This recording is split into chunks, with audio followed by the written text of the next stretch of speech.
recording.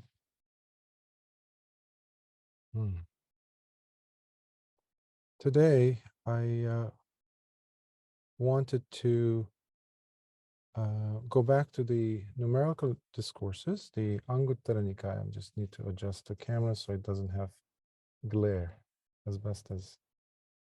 Oh, this is fine, I think. It will be from the Book of the Sixes, and it is Sutta number 6.86. So it's the 86th Sutta from the Book of the Sixes of the numerical discourses, AN 6.86. It's called the Āvaraṇa Sutta. Āvaraṇa is, I translated it as obstructions. Obstructions. And you might have come across a different word for this obstruction in English. In Pali, you might have come across the word nivarana. And I do mention this extensively in the book, which are the hindrances. There are five. Five hindrances that are, well, can be termed as our worst enemies, but also the best of friends, the best of teachers for us. Because we fight against them. We try to see them as our enemies, as the very things that we need to eliminate in order for us to go into a state of something sublime, something wonderful, something tranquil. Equanimity, for example. Or when you're not fighting to establish yourself in a more serene state. There's a lot of desire there, however. That's why it's becoming more and more of a powerful storm against you, which is not allowing you to go deeper in the practice. It becomes an obstruction. It's not the obstruction itself, however, the energy that we are putting in to insist that what I want must be, must happen, must be the case, and not this. So there's a lot of the fuel is coming from us, from our position taking and position holding. So when we read words like obstruction or hindrance, please don't remove yourself from the equation, and specifically what your desires, what your yearning, what your longing is, what your attitude is to be sitting in the first place. Why am I meditating? Why am I practicing? So based on that, or coming from that premise, with a more of an open attitude, in looking at this particular sutta, we understand how Lord Buddha is talking about not simply a mental state during a sit, but a general quality that individuals have. And in this sutta, we will see how Lord Buddha is talking about the qualities that obstruct a person from really listening to the suttas, to the Dhamma, to really go deep. Not every time, not everyone who gets a book on the suttas, or reads the suttas, or joins some groups, or goes on retreats, or even meditates for hours, is really going to be tasting the Dhamma, by the way. Everywhere else in the world, we are taught the opposite, however. If you do X, Y, and Z, then you most certainly will get what comes after.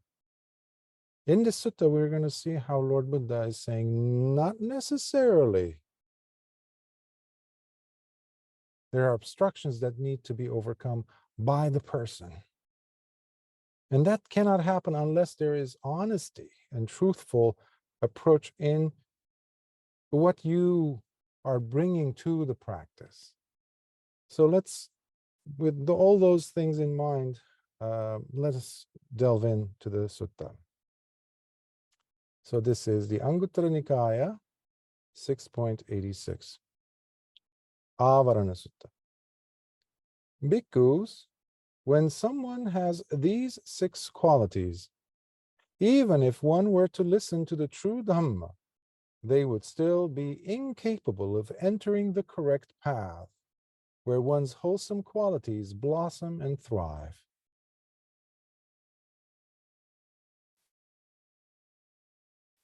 Entering the correct path means entering the path to attain right view.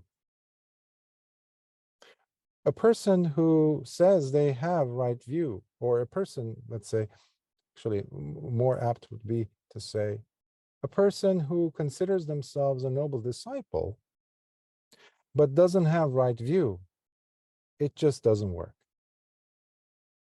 They come together. A noble disciple will never be someone who disrespects the triple gem, for example, or doesn't give the triple gem its due respect. A noble disciple can never be someone who doesn't have this enormous, incomparable, solid faith in the Buddha, in the Dhamma especially, in the Sangha.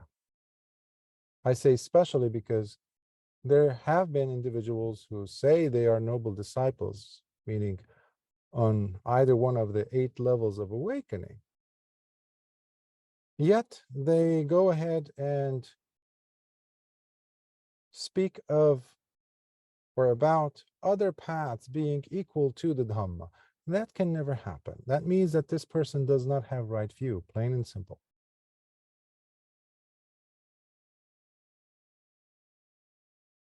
So what are these 6? One is obstructed by one's own actions or kamma. One is obstructed by defilements, kilesas. Obstructed by the consequences of one's past actions, kamma. One does not have faith, does not have the noble desire for attaining the goal of the holy life, and one is without wisdom. So these are the 6. So someone reading this or listening to this would say, well, what are the differences, Bhante, between obstructed by one's actions and obstructed by the consequences of one's actions? A few weeks ago, I mentioned about the actions that we commit, but while being in quasi-conscious state, meaning habitually doing certain things, the patterns with which we function. Even while we're saying certain words, we know we are like resentful that we're saying that. We don't like that we're doing this. We're doing it. And sometimes we blame outside forces for these actions that we're committing. These are actions. This is like that hamster wheel that we're stuck in. So it is important for us to identify these differences. So the actions you're committing, they themselves can become the obstruction, not necessarily only the consequences of your actions. Such as, oh, bad things happen to me, Bhante. I can't help it. I try to sit, but my back hurts. So technically, the person is not engaging in any new actions while they're sitting, actions per se, they're just sitting. So they would immediately think, oh, the actions from the past are catching up with me. And that would be valid. But here the obstruction part comes in when the person, let's say, listening to the Dhamma, let's say one of the bhikkhus who are sitting and listening to Lord Buddha's Dhamma discourses, but they're thinking about other things that they saw during the day. That is an action, mental action. Or when they're dropping sati altogether when they are conversing with someone, when they're talking, to a colleague, when you're engaging in a conversation with someone? Is sila there? So if the person has a tendency of leaving sila at just when we take the sila, the 5 precepts, such as, in the morning, and you leave it there, and then you get in your car and you go to your work and you go on your life that day, and you just are on automatic pilot. So that's another way of looking at actions being obstructions to our progress. When you're on automatic pilot, including your thoughts, you have no control over your thoughts. You're allowing the thoughts to do whatever they want. Similarly with your words and your bodily actions, of course. But the best way to address this in a way, like once and for all, it would be when you put the appropriate guard at each of the 6 sense doors. Last week we talked about the Puttamansa Sutta, the son's, one's own, one and only son's flesh. And we saw the role of contact. We're always making contact. But when the eyes are bringing in information, is there restraint on my part? Or is everything just wholesale coming in? There's so many temptations every single day, so many distractions every minute if you're living in society. Exposure to so many different elements. These things will impact the nature of the actions. And if there's no sati, you're on automatic pilot. And if you're on automatic pilot, you're committing actions that will obstruct your progress. And similarly with the defilements and lack of faith. Lack of faith is huge. The person might be doing everything right in their mind, quote unquote, right, but they don't have the necessary level of faith, saddha. Now, saddha does not necessarily mean only faith in the triple gem. Saddha here means the faith that one has or needs to have specifically towards their own liberation, the possibility of themselves liberating, breaking free from the shackles of samsara. You've heard me mention Venerable Bahia so many times in the past, who ran about 700 miles from one side of India to the other, trying to catch up to Lord Buddha, to reach Savatthi, to get there early in the morning, to catch up to Lord Buddha while he's doing Pindapada, and then begging him 3 times to teach him some Dhamma. He could never have done that if he didn't have saddha. Every step, every mile he was crossing, he was running. He couldn't say to himself, you know what, forget it. Just forget it. This is just something. You're going to be doing rites and rituals. You're going to pick up, like many, many students these days are doing. They pick up names of suttas or snippets or underline, some suttas, some sections, and memorize them, and they never penetrate. They hold on to those teachings. The Dhamma itself can turn into a rites and rituals unless you penetrate it. And one of the key methods to penetrate the Dhamma is if you have faith that you too can attain, which is one of the hardest things I've encountered when I teach students, to bring in them, just to drop within them, just tiny little seeds of the possibility of them to also attain some state of peace. that you too could attain jhanas, that you too could go into a deep level of equanimity. And then comes the hurdle of the person being convinced themselves that, that could also happen to me. What I read about in the suttas about Venerable Sariputta, for example. So these are maps. These are, if you understand the problem in any field in human endeavor, whether it's math, mathematics, equations, problem solving in business, in human character, in some professional arena, if you understand the problem truly, then you pretty much have solved 50% of it. The solution is there within the problem, just like the answer is there within the question. So let's continue. Bhikkhus, when someone has these 6 qualities, even if one were to listen to the true Dhamma, they would still be incapable of entering the correct path, where one's wholesome qualities blossom and thrive. So these 6, again, one's own actions, one's own defilements, the kileshas that you have to struggle with. And this is where the defilements are weakened significantly every time you have sati to see and check whether you're practicing the 5 precepts. That's why whenever someone comes and asks me, Bhante, do I really need to pay so much attention to upholding or training in my sila? Shouldn't I just delve deep in deep meditation and just, they can't work. It doesn't work.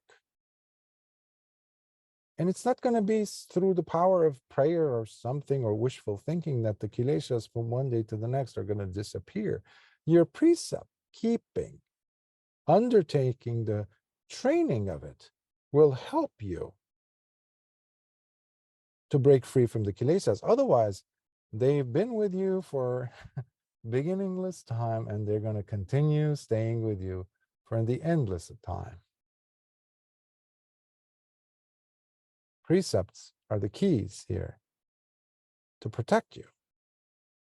And the same goes with the other principles. Consequences of one's actions, not having faith, as I mentioned, and not having the noble desire for attaining the goal of the holy life. I've had people who came up and said, Bhante, I'm not interested in Nibbana, as if they're saying something poignant, something impressive, or like, I'm above Nibbana, Bhante. That's not what I'm after. Then what are you after, really? Let's sit down and talk about it. What are you after? Quiet? Go into those sensory deprivation chambers and sit in one. Go into an island, just go, and then you go on retreat, which many people seem to love these days to do. It's like a drug. They come out of the retreat and they're on cloud 9, and that lasts for maybe 2-3 days, and boom, back again on the hamster wheel. Nothing changed. Now, when you look at that in a macro fashion and look at it in terms of entire lifetimes, you see that that's exactly what we're doing. This life didn't work out. Next life I will do it. Yeah, good luck. So the pursuit of attaining, we need to have this path has a graduation date. It doesn't go on endlessly like in other spiritual paths, and you go and live happily ever after in some heavenly realm. No, sorry. The heavenly realm will come to an end. Plus, it's boring. And like everything else that's conditioned, you're going to fall. You're going to come out of it because it's conditioned. You did some good actions that ended up taking you or having you be reborn in a higher realm. Actions, conditioned results, such as being born in a certain realm. That too will end, and you're going to find yourself as a 4-legged animal. sooner or later. And the knife right there at your neck. Somebody's slaughtering you. This is inevitable. So we are practicing for a purpose. The graduation date, the graduation itself is arahantship. Complete cessation of suffering. That is Nibbana. Nibbana is not a title, a diploma that you get on that so-called graduation date. It is the ending of suffering, plain and simple. We don't just go into an endless loop like a dog trying to catch its own tail. That's not Dhamma. We're not accumulating things either. We're trying to have an end, what we call nirodha, the cessation of suffering, those cycles. And one is without wisdom, Lord Buddha says. If the person doesn't have wisdom, and that means the person has to have the quest, the desire for wisdom. Even someone as so-called dumb, as the commentators say, as Chulapantaka was. Venerable Chulapantaka, who was considered to be the dumbest bhikkhu in the Sangha. And even people shunned him, including his own brother, shunned him. His own brother, who was not a Arahant, by the way, Mahapantaka. He still had the desire in the form of the sadness he was feeling when he was just ignored by everyone else. Except for Lord Buddha, when he approached him and he gave him a meditation object that allowed him to penetrate and gain the wisdom of an Arahant. So we need to have the capacity, the vision, the appreciation of ourselves, the inner goodness, that, you know what, I too can attain this. Because I see a lot of self-disparaging attitude. People sit to meditate to kind of put something as if another cake, another layer of something, some other thing to put on you, an extra hour of meditation, some attainment, as if you're covering up something dirty, and that's not true. There needs to be understanding. Yatabhutang pajanati means to understand how things arise in the mind. The tendencies that we follow, we do. Wisdom means you're understanding. Things start falling in front of you. These mirages are revealed for what they are. And there's freedom from suffering because there's joy in wisdom. You cannot be wise and not joyful. You cannot be an Arahant without having joy in your heart. You cannot have Nibbana occur in your heart without joy. So gloomy Arahant, that's never going to happen. Forget it. Sad Arahant, frowny Arahant, nope. Moping Arahant, never. So you need to cheer up a little bit, you know?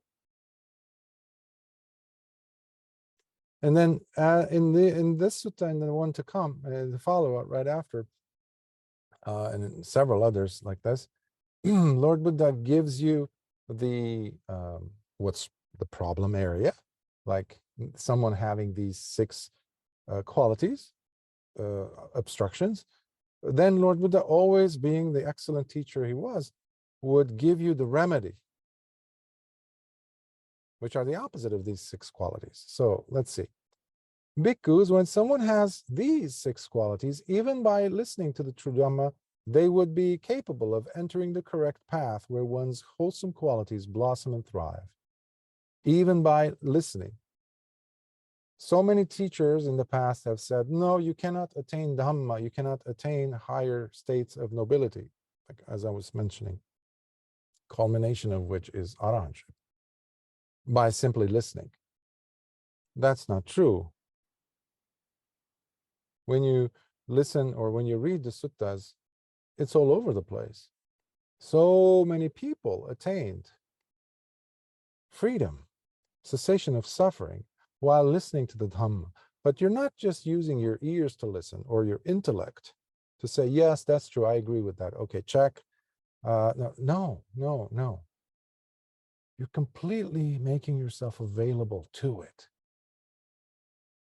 Fully present. I mean, isn't that what we do when we are with our loved ones and we really want to give them that space, that time to give them a chunk of our heart or the fullness of our heart, and just sit there with them. And as you're looking at them, they can tell immediately whether you're there or you're not. If people could feel that from each other, how about the heart itself? How about the Dhamma, the escape from samsara, the escape from suffering, final release? Can't we give that treatment to ourselves? One is unobstructed by one's actions.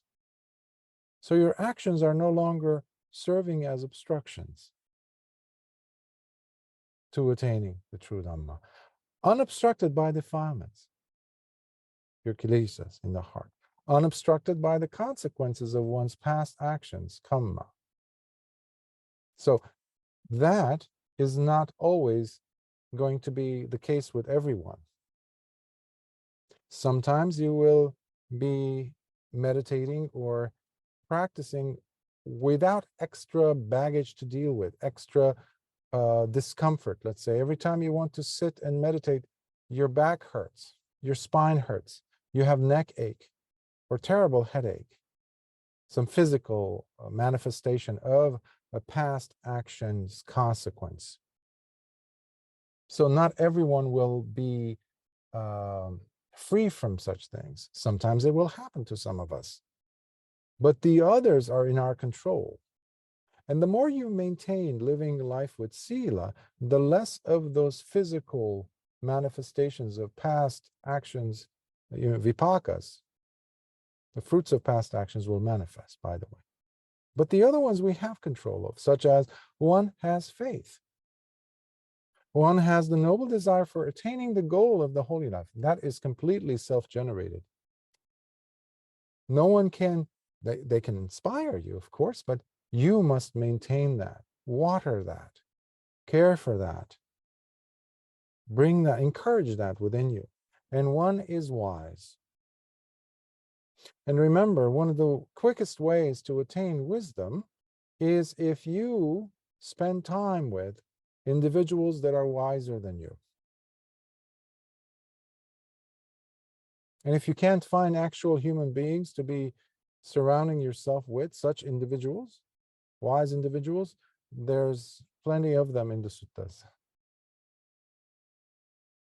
Very inspiring. And time does not matter.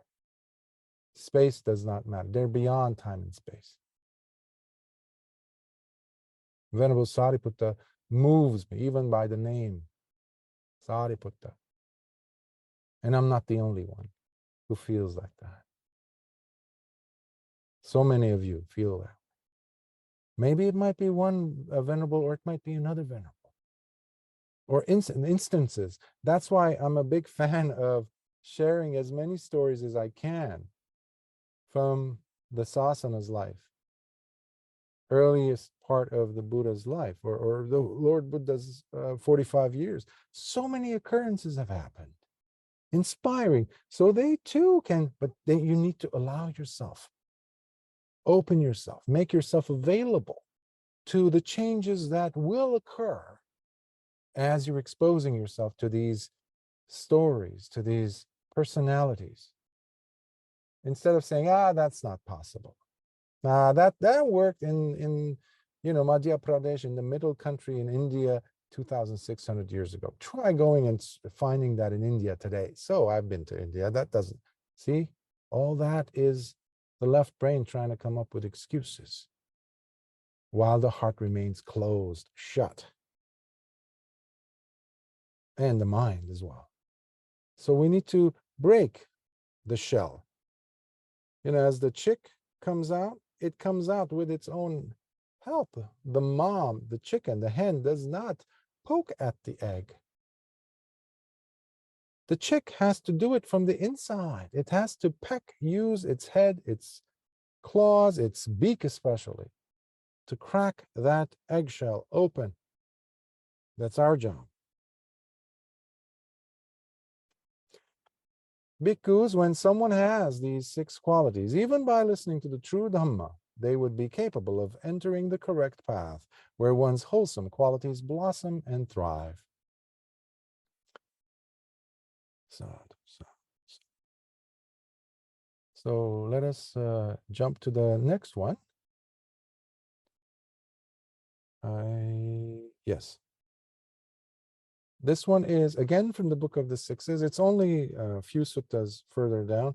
It's Anguttara Nikāya 6.88. Sussūsati Sutta, meaning the desire to listen, desiring to listen. Again from the Anguttara Nikāya, as I mentioned. So again, the reason why we have the numerical discourses is because the compilers of the canon, of the suttas, they've organized the numerical discourses in such a fashion where they put, whenever the Lord Buddha talked about one of this, one of that, two of this, so they would fall into those numerical structure formula. So they go by the factor of 1. Anga means by a factor of 1. So they go all the way up to the book of the 11 or 11s. So this one is from the Book of the Sixes. So Lord Buddha is talking about 6 qualities, 6 traits, 6 types of this versus that. So, so let me adjust so that there's not much glare. Okay, so bhikkhus, when someone has these 6 qualities, even if one were to listen to the true Dhamma, they would still be incapable of entering the correct path where one's wholesome qualities blossom and thrive. What are these 6? One does not wish to listen to the Dhamma and discipline declared by the Tathagata while they are being taught. Logically, reading something like this, a statement like this, one would say, well, why are they there in the first place? Well, it's a good thing to ask ourselves this question every so often. The world of Buddhism today, talking about monastics, how many people are actually practicing Dhamma and discipline, Dhamma and Vinaya, declared by the Tathagata? Whatever they're being taught. Are they really listening? It's an honest question. It's a legitimate question, I think. And when you, as a layperson listening to this, reading the sutta, it's always a good thing to ask yourself, am I really listening, or am I trying to embellish, tweak the already accepted understanding or reached conclusions that I have within me, and I'm looking for supportive evidence from this teacher and that teacher, and when my teacher doesn't say something that I find to be complementary or supportive of that conclusion which I have reached, then I'll just drop the teacher. That's what happens in the world today. Anyone who doesn't see that, they're just living in delusion or have their heads deeply buried in the sand. This is what's happening, and this is one of the reasons why the Dhamma isn't the Dhamma that Lord Buddha taught. So long as there's this tweaking going on to fit the Dhamma, to make the Dhamma fit our narrow worldviews. And the Bhikkhu order is at the head of the problem. How they're translating, or the rites and ritual thing that they have going on, where the Dhamma has become all about giving dana, listening to chants or chanting, thinking that it's going to save you somehow. I was in Asia recently, came back just a few days ago. And you see this all over the place. Educated, well-intentioned people, wealthy people, head over heels in this whole business of hell realms, hungry ghosts. And you have so many teachers, monks, building entire temples, complexes based on this fear that people have as they're advocating for, yes, chanting is incredible. Chanting is necessary, in fact. What are you talking about? The Sutta Nipata, Lord Buddha talks specifically that any bhikkhu who practices incantations, chants, focuses on astrology, things like that, protective parittas, he is no bhikkhu of mine, he says. This is Lord Buddha. I'm not making it up. Book of the Eights, in the fourth book of the Sutta Nipata, Lord Buddha talks about this openly. So what are these people doing? Are we practicing the Dhamma and Vinaya of Lord Buddha? So long as we're living that kind of a lifestyle, even in robes, let alone as lay people, forget it. There's not going to be the thriving, the blossoming of these noble qualities in a person where the person can attain right view. Second, one does not lend an ear to even try to listen. Sometimes you just start listening to a discourse and the teacher would say something as, no, that's not my cup of tea. Why? Because my other teacher, whom I love, doesn't teach like that. Or this one is very serious. Or he keeps talking about the suttas. Oh, those are dead and gone. They have no relevance with my life today. You have secular so-called Buddhists today. When the talk is about rebirth or karma, they just drop the mic and walk away. They don't care. For them, that is not Dhamma. So we cannot chisel for ourselves a new Dhamma and still call ourselves practicing the teaching of Lord Buddha and benefit in any way, by the way. One does not try to encourage the heart to understand. Encouraging the heart to understand here means having humility, softness, the openness of the heart to say, you know what, I could be wrong in my conclusions. Let me listen some more. And if you notice, all these are related to each other. They're connected. They're linked up to each other. If you're doing, if you have one of these, then it means you have the others of the unwholesome qualities of the six. But if you have one of the wholesome version, meaning the opposite of each of these, then you also have the opposite of the rest of the five. Meaning, if you're wholesome with one, the rest will follow. Then you will give yourself the opportunity to listen with an open heart. You know, I could be wrong. Let me listen to what Lord Buddha has to say. I mentioned Venerable Bāhiya. Bāhiya thought for quite some time that he was an arahant, you know. He believed that he was an arahant until his friend showed up in a dream and shook him up and just said, you know, my friend, you're not an arahant and you're not even close. You're not even on the path to attain arahantship. He had the humility to listen and say, oh my, because I do feel that, but what about all this respect I'm getting from all these people? His friend laughed in his face, in his dream. But it shook him up and he's like, where is there an arahant? Is there a Buddha? Is there someone who could teach me? And his friend said, yes, it's your lucky year or lucky life, because there is in fact a Buddha alive and well in Savatthi. He didn't sit down and argue.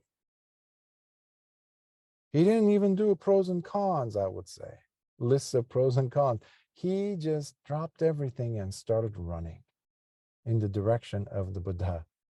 That requires tremendous faith, as I was mentioning, but it also inquires us to encourage the heart to understand, and that comes from a sense of humility. And it's not a one-time thing. You do it like, yeah, I was in 1977. That's when I practiced humility. No, it's all the time. One quickly grabs on to the non-essential while ignoring the essential. We have a reference to this in the Dhammapada. Some of you might know this verse very well. To look at the unessential and see the essential, or see it as essential, but looking at whatever is essential in fact, but see it as unessential. Rites and rituals are unessential. I've said this to countless people over the course of my life teaching the Dhamma. And people see, yes, I see them nodding, and guess what they do? The next time they're at the temple. Rites and rituals. We need to take charge by saying yes to whatever needs to be said yes to, meaning wholesome, and to say no, clear cut, black and white, no, definitive, no to whatever is unwholesome. That, in this very mediocre culture, where everything is like, yeah, there's a gradient, fluidity, that nonsense, absolute nonsense. Dhamma time period that we're living in, we need to identify what is essential and call it out as essential and live according to that, and drop completely whatever is unessential with courage. One misunderstands its true and correct meaning, the teaching, that is, the teaching of Lord Buddha. Sometimes I've come across individuals who would look at the teaching of Lord Buddha and somehow consider it as outdated. Some people today, and the other day someone said, oh, Bhante, I didn't know that Bhante, Lord Buddha was actually rough. And I said, what do you mean rough? Did he actually call people fools and stupid? And I said, yeah. You see it in the suttas. I mean, what is putujjana? Putujjana, yeah, we have in our, very postmodern society where we don't want to say anything that might be remotely even offensive to someone, even a flea on the other side of the planet. We don't say things as they need to be said. Someone coming from that angle, looking at Lord Buddha, calling a person stupid, say, oh, but I thought Lord Buddha was so kind. And I said, that has nothing to do with it. If the person is stupid, you call him out. You say, he's stupid, stop doing that. Putujjana means a dense person. Nothing goes in. They're firmly holding on to stupidity. It's not just ignorance. Avijja is not just ignorance. The person has to defend the position of ignorance. And that is sad. But it has the person's choice, taking a choice. So if you have a thorn caught in your skin, like a blister, you need something equally sharp to pull it out. Ask any surgeon, they will tell you that. So we need to apply what we're learning and drop the misunderstanding by introducing new paradigms. And that's not going to come by looking at mediocre, unessential things. That's why we need to study the suttas, not commentaries. One misunderstands its true and correct meaning, which he discards anyhow.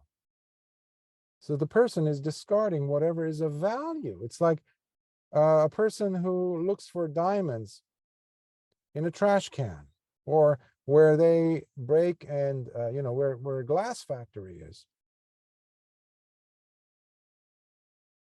You will show them a diamond, but because it doesn't fit their own idea of what a diamond is supposed to be, they'll throw it to the ground and they'll pick up some cubic zirconia, CZ, or a piece of, shard of glass that looks nice, that's been faceted, nice. But if you've ever seen a diamond in the rough, it actually doesn't look like anything that you would see in a commercial or in real life with 52 facets and nicely brilliant and beautiful. It's not like that in real life. It's kind of dull looking, blurry looking, let's say.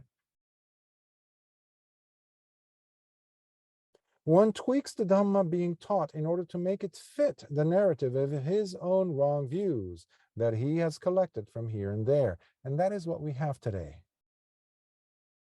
Just a salad bowl of meaningless things, undigested food in people's stomachs. And undigested food turns, as I mentioned so many times, it turns into poison. Even the vitamin you're taking, if you don't have necessary fats, let's say if you're not eating walnuts, if you don't have any, allergies, or if you don't have necessary oils in your system to be the carrier of that nutrient, it's not going to work. It's going to come out of you straight. You're not going to benefit. So please don't try to tweak Lord Buddha's saying. Don't try to fit it into your narrative. You need to drop the narrative, put it aside at least. That's what Bahya did. That's what a legitimate student does. Otherwise, you're just wanting to have Lord Buddha fit your own worldview. Talk about narcissism. And that's what we have today, just a group of narcissists who go on retreats, who read suttas, who go and get education and, get their PhDs in Buddhism or something. That's not going to help. Because when someone has these 6 qualities, so he's referring to the unwholesome qualities as we covered it, even if one were to listen to the true Dhamma, they would still be incapable of entering the correct path where one's wholesome qualities blossom and thrive. In those days, whenever people came to listen to Lord Buddha, whoever we have at least talked about in the suttas, we see so many of them came to listen with the right attitude. Today's attitude, our attitude, is the problem. The suttas, the teachings are still there. We need to look for them. But we cannot look for them, let alone find them, with the wrong attitude. You can't. The method that we use, the tools we apply need to change. Bhikkhus, when someone has these 6 qualities, even, so now he's talking about the opposite. Because when someone has these 6 qualities, even by listening to the true Dhamma, they would be capable of entering the correct path where one's wholesome qualities blossom and thrive. What are these 6? One wishes to listen to the Dhamma and discipline declared by the Tathagata while they are being taught. This is very important, while they are being taught. And this was also there in the wholesome section. When the person is being taught, let's talk about ourselves. Whenever we are being taught, someone is taking the time to teach us something. Am I fully there, or am I listening to my version of what's being said? In other words, am I using a filter, a sieve, a lens? Am I? Or am I just purely opening myself up to it, whatever's being said, without filtering? One lends an ear to try and listen intently. Oftentimes people go off on this, absent-minded trip of they go and construct these castles in the sky.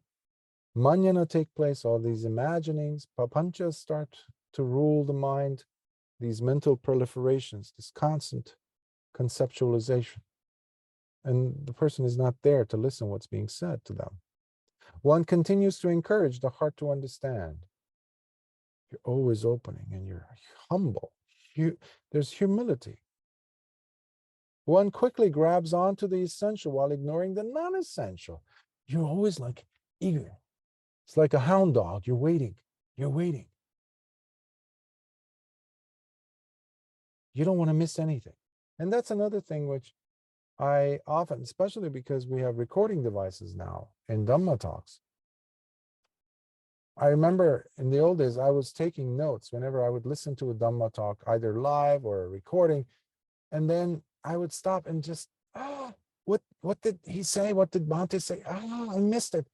And then and as I'm trying to go back into my memory bank and try to extract some of the things, more things are being said, and I'm losing them. I don't know what they're. So what my then encouragement is, please don't take notes when you are, at least when you're listening to it the first time, to Dhamma discourse, let's say, live. Sometimes they're there, so your notepad or whatever, you can take notes. But I now discourage people to do that. And just allow your heart to be just open, because miracles could happen when you're intently listening, being like a dry sponge in the middle of a pond. You're being tossed into a wet pool of water as a dry sponge. You're just going to soak everything up. But you can't do that when you're like, so how did he say that? How did she say that? No. You'll do the note-taking later. Be available. One understands its true and correct meaning while rejecting the false and incorrect meaning. Because there's a lot of incorrect and false information. Like I said earlier about the bhikkhus nowadays who are promoting chanting and things like that, because there's nothing else to be, to be focusing on, apparently, for them. Meanwhile, there is. The whole Dhamma is all alive. It's not rites and rituals. The rites and rituals will drop as the person becomes a sotapanna. Lord Buddha would never teach something that would prove itself to be useless. And here a person is dedicating their entire life to rites and rituals. One takes in the Dhamma being taught fully without trying to fit it into a personal narrative. So you're fully taking it in without changing anything, tweaking it, allowing the Dhamma to uproot whatever wrong views he may have left, still have left in him. So, and remember, the last sangyojana, the last fetter, is that of ignorance, that the arahant to be has to relinquish in order for them to be an arahant. So that's why we're constantly listening, reading.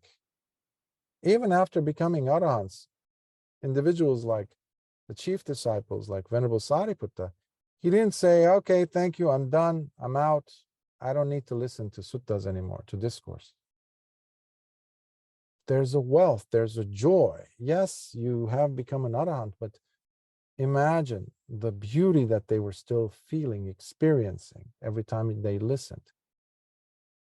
So much so when we are still striving to attain.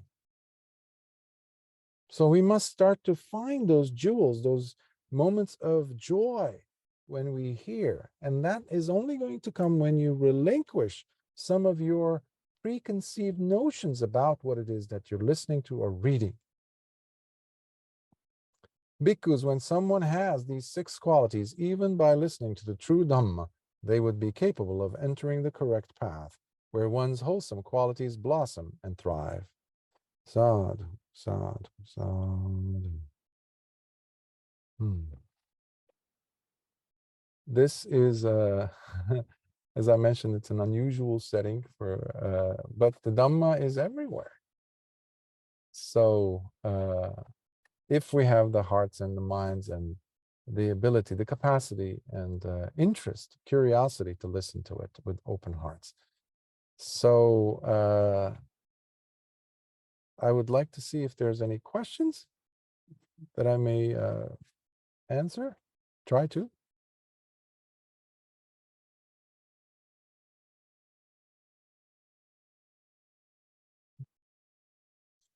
Okay. So from the car, that's getting pretty warm. Keep the noise outside. That's why we had the windows closed. But let us transfer the merits and please become a child again in your curiosity. Be playful in your attitude.